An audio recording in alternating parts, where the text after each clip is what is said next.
لاڑکانہ اور زمان پارک کے وزیر اعظموں کا ذکر چھیڑ دیا ہے اور انہوں نے کہا ہے کہ دوہرا معیار ہے، ایک کو پھانسی چڑھا دیتے اور دوسرے کے لیے 8 دن انتظار کرتے کہ آئے ضمانتیں کروائیں.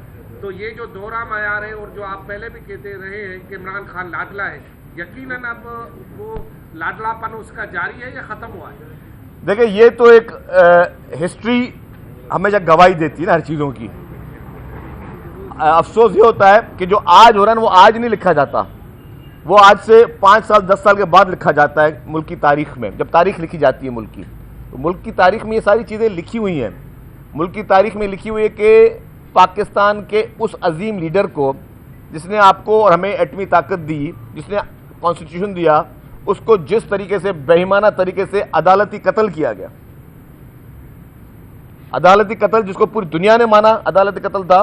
اس کے بعد محترم آصف علی زرداری جب صدر پاکستان بنے، انہوں نے سپریم کورٹ میں ایک ریفرنس ڈالا اور انہوں نے کہا کہ جی اس کا ہمیں فیصلہ کر کے دو اس عدالتی قتل کا. آج دن تک سپریم کورٹ آف پاکستان اس عدالتی قتل پر ہیئرنگ نہیں کر رہا. آج دن تک کیوں نہیں کر رہا؟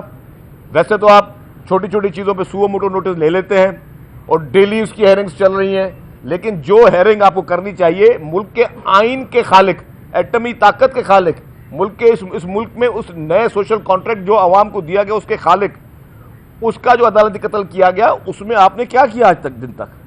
اس میں آپ کے پاس ٹائم نہیں ہے کہ آپ اس جس آئین کے تحت آپ پوری کورٹیں چلاتے ہو. آپ عدالت کس کے تحت چلاتے ہو؟ کانسٹیٹیوشن آف پاکستان کے تحت چلاتے ہو، 1973 کے کانسٹیٹیوشن کی، جس نے آپ کو 1973 کا کانسٹیٹیوشن دیا، جس کی کتابیں آپ روز کورٹوں میں سامنے آپ کے رکھی ہوئی ہوتی ہیں، جس کا آتھر شہید ذوالفقار علی بھٹو ہے. اس کا مقدمہ آپ کی عدالتوں میں پڑا ہوا ہے. آپ کے پاس وقت نہیں ہے ان کیسوں کو سننے کے لیے. اور آپ کے پاس کیا وقت ہے کہ جہاں جہاں پہ لاڈلوں کو ریلیف ملنا چاہیے، چاہے رات کو مل جائے، چاہے اتوار کے دن مل جائے، رات کو 12 بجے ملے، شام کے کورٹ بند ہونے کے بعد ملے، اس میں کچھ لوگ، اس میں چند لوگ اس میں مصروف عمل ہے. اور ایسی عدالت تو ہم نے کبھی نہیں دیکھی کہ اپنی مرضی سے وہ کہتے جی کہ آپ اگر آج نہیں آ سکتے کل آ جاؤ، کل نہیں آ سکتے پرسوں آ جاؤ، صبح نہیں آ سکتے شام کو آ جاؤ، جب آپ کو سہولت ملے. گاڑی آپ کی جس طرح اندر کورٹوں میں آ رہی ہے اور آپ عدالت نے کہا کہ جی میں آخری ٹائم دیتا ہوں 5 بجے تک ان کو آنا پڑے گا، وہ 5 بجے والا شخص 7 ساڑھے 7 بجے پہنچتا ہے کورٹ میں. کسی میں کوئی ضرورت تھی کہ اس کی بیل اس کی کینسل کرے؟ کہ بھائی جب عدالت نے ایک چیز کہہ دی وہ فیصلہ ہوتا ہے. بھائی جب آپ نے ایک لاسٹ وارننگ دے دی، it is your decision, it is your judgment.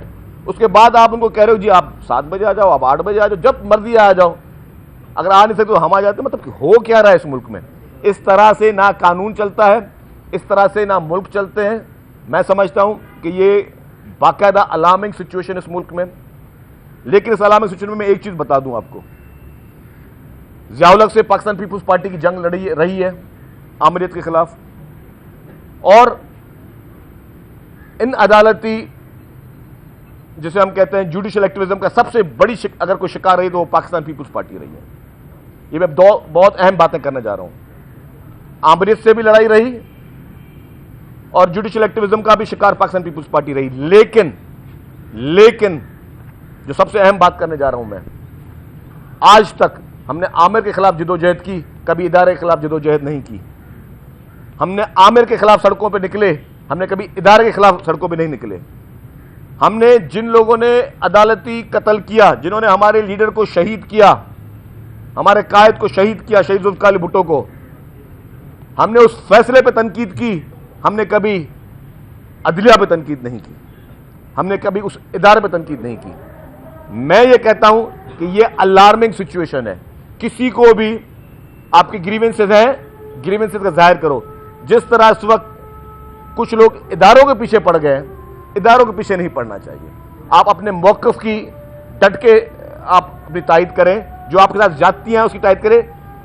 آپ پورے ملک کے ان اہم پلرز کو ہلانے کی کوشش کر رہے ہیں. ان ملک کے ان پلرز کو ہلانے کے لیے میں سمجھتا ہوں یہ نامناسب سی چیز ہے. اور اس میں اگر میں کوئی کریڈٹ دوں گا تو وہ صرف پاکستان پیپلز پارٹی کو ہے، جو اپنی شکایت کے لیے، ازالے کے لیے آواز ضرور اٹھاتی ہے، لیکن اداروں کے خلاف کوئی سازشیں یا کوئی مہم نہیں چلا سر یہ بتائیے گا کہ کل آپ جیسے بات کی لا اینڈ آرڈر کی، تو کل ایک واقعہ ہوا، ایک ہفتہ پہلے آپ نے اعلان کیا تھا سننے کا، آپ لیٹ ہے، میں بات ساری کر چکا ہوں. سر سن رہے ہیں، کل ایک واقعہ ہوا ہے، ایک ایجوکیشنسٹ خالد رضا کو مار دیا ہے ان کے گھر کے دروازے پر، اور وہ کچھ چھینا چپٹی کی واردات نہیں تھی، ان کو ٹارگیٹ کر کے مارا گیا ہے. تو کیا سمجھتے ہیں، اور اسٹریٹ کا ویسے یہ جو قتل ہے اس میں کمی نہیں آئی ہے، تو آپ سمجھتے ہیں کہ جو آپ نے یہ جو پابندی لگائی تو اس سے کچھ کمی ہوگی؟ دیکھیں بالکل وزیر اعلیٰ صاحب نے نوٹس لیا ہے اور ابھی پولیس تفتیش کر رہی ہے کہ یہ کوئی ذاتی دشمنی ہے، کوئی ذاتی غرض ہے.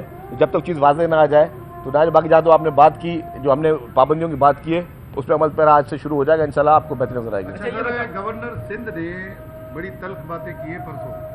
انہوں نے کہا کہ کراچی میں ایک سسٹم کام کر رہا ہے اور اس سسٹم کی رپورٹ میں نے وزیر اعظم کو کر دی ہے، اور سسٹم اب جو ہے وہ مارچ کے پہلے ہفتے میں اس کے خلاف باضابطہ طور پہ آپریشن کیا جائے گا.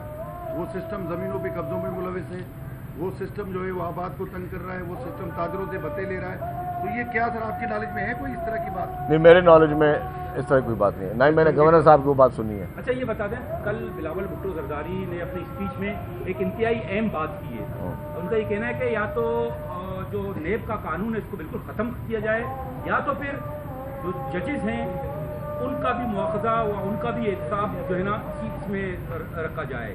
لیکن جو سب سے زیادہ آئین شکن ادارہ ہے جس نے ہمیشہ آئین کو پامال کیا ہے، اس بارے میں بلاول بھٹو زرداری نے بات نہیں کی تھی کہ ان کا بھی احتساب کون کرے گا. ہمیشہ وہ خود کہتے ہیں کہ ہمارے پاس خود ایک احتساب کا نظام ہے، لیکن جب نیب بنے گا، جب سیاستدانوں کا احتساب ہوگا، جب ججز کا احتساب ہوگا، تو جرنیلز کا احتساب کیوں نہیں ہوگا؟ اکرم بلوچ صاحب، آپ کا سوال بالکل ٹھیک ہے. بات یہ ہے کہ ہم چاہتے ہیں کہ اس ملک میں جو بھی قانون بنے وہ سب کے لیے ایک جیسا بنے. جو بھی قانون ہو، اگر احتساب کا قانون ہے تو ملک میں 20 کروڑ لوگ جو رہتے ہیں، 20 کروڑ لوگ اسی احتساب کے قانون کے میں آ کے رہیں. کوئی کسی بھی شخص کے لیے پرسن اسپیسیفک لاز نہیں ہونے چاہیے، اور پرسن اسپیسیفک لاز کی ہر کوئی مخالفت کرتا ہے. جو بھی قانون ہے وہ ہر شخص کے لیے ہو. یہ نہیں ہو سکتا کہ میرے لیے الگ قانون ہو، آپ کے لیے الگ قانون ہو، کسی اور کے الگ قانون ہو. تو جو ہمارے چیئرمین صاحب نے بات کی ہے 100% ڈیفینیٹلی یہی پالیسی ہے کہ ہم پیپلز پارٹی بھی وہی چاہتی ہے کہ جس قانون کے تحت آپ نے جس کو کسی ایک کو ڈیل کرنا ہے، اس ملک کے ہر شخص کو اسی قانون کے تحت ڈیل کرنا ہے. جیسے آپ نے کہا کہ گاڑیوں کی جو جن گاڑیوں کی نمبر پلیٹ نہیں آئی ہے وہ جا کے لیٹر ایکسائز ڈپارٹمنٹ سے لے لیں. تو ایک دم پاسبل نہیں کہ آدھا شہر ایک ساتھ لیٹر لے لے، اور دوسرا آج سے آپ نے کہا ہے کہ شاید آج سے ہی کہا ہے کہ گرفتاریاں اور نمبر پلیٹ ضبط کر لی جائیں گی. تو کل سے تو یہ بہت کم ٹائم نہیں، ایک طرف پولیس اپنا کام شروع کر دے گی کہ لوگوں کو ویسے ہی وہ پکڑ شروع کر دیں گے، دوسری طرف جو ہے وہ دیکھیں نمبر پلیٹ کسی کو ارسٹ نہیں کیا جائے گا. میں نے ایک اور چیز بھی کہی، وہ میں نے تھوڑی اس کو وضاحت کر لوں کہ آپ کو جب اگر آپ نے گاڑی رجسٹر کرائی ہے نا، یا تو آپ نے گاڑی رجسٹر نہیں کرائی ہے تو آپ کی گاڑی تو ویسے ہی کنفیسکیٹ ہو سکتی ہے. اس میں یہ نہیں کہا کہ کسی کو گرفتار کیا جائے گا، خدا نہ خواستہ گاڑی آپ کی کنفیسکیٹ ہو گئی. لیکن اگر آپ نے گاڑی رجسٹر کرائی تو آپ کی گاڑی کے اوریجنل پیپرز آپ کے پاس ہوں گے، جو بک ملتی ہے، بک پہ اسٹیمپ لگی ہوتی ہے اوریجنل نمبر پلیٹ ایشوڈ اور ناٹ ایشوڈ. اگر ناٹ ایشوڈ کا ہے تو آپ کو کوئی ایکسائز یا کوئی گاڑی آپ کو ضبط نہیں کرے گا. اگر اس میں لکھا ہوا ہے کہ نمبر پلیٹ ایشوڈ اور آپ نے نہیں لگائی ہے پھر آپ کی گاڑی ہوتی ہے. اس میں تھوڑی وضاحت کر لوں. اچھا یہ کہ ایم کیو ایم نے آپ کا سوال دیکھو گے واپس کی ہے، اس میں مردم شماری کا معاملہ، کیونکہ بہت ساری چیزیں پہلے بھی پاکستان پیپلز پارٹی اور آپ کا وزیر اعلیٰ سندھ جو ہے وہ CCI میں اس معاملے کو اٹھا چکا ہے کہ سندھ کی آبادی کو کم گنا گیا تھا. اس وقت ایم کیو ایم کا یہ کہنا ہے کہ یہ جو ٹائم لیمٹ دیا ہے وہ تھوڑا سا ہے، اس میں 10 دن اضافہ کیا جائے تاکہ مردم شماری درست طریقے سے ہو پائے. کیونکہ حکومت دیکھیں جی، سندھ حکومت ہر اس کام کی، ہر اس اقدام کی حمایت کرے گی جس میں ٹرانسپیرنٹ طریقے سے، اچھے طریقے سے جو سینسز ہے اس کو یقینی بنایا جائے. اس میں ہمارا کوئی پولیٹیکل کسی سے وہ نہیں ہے، خدا نہ خواستہ اختلاف. ہر وہ کام جو کہ زیادہ ٹرانسپیرنٹ اس نظام کو کر سکے اس کی ہم بھرپور حمایت کریں گے. تھینک یو ویری مچ، شکریہ.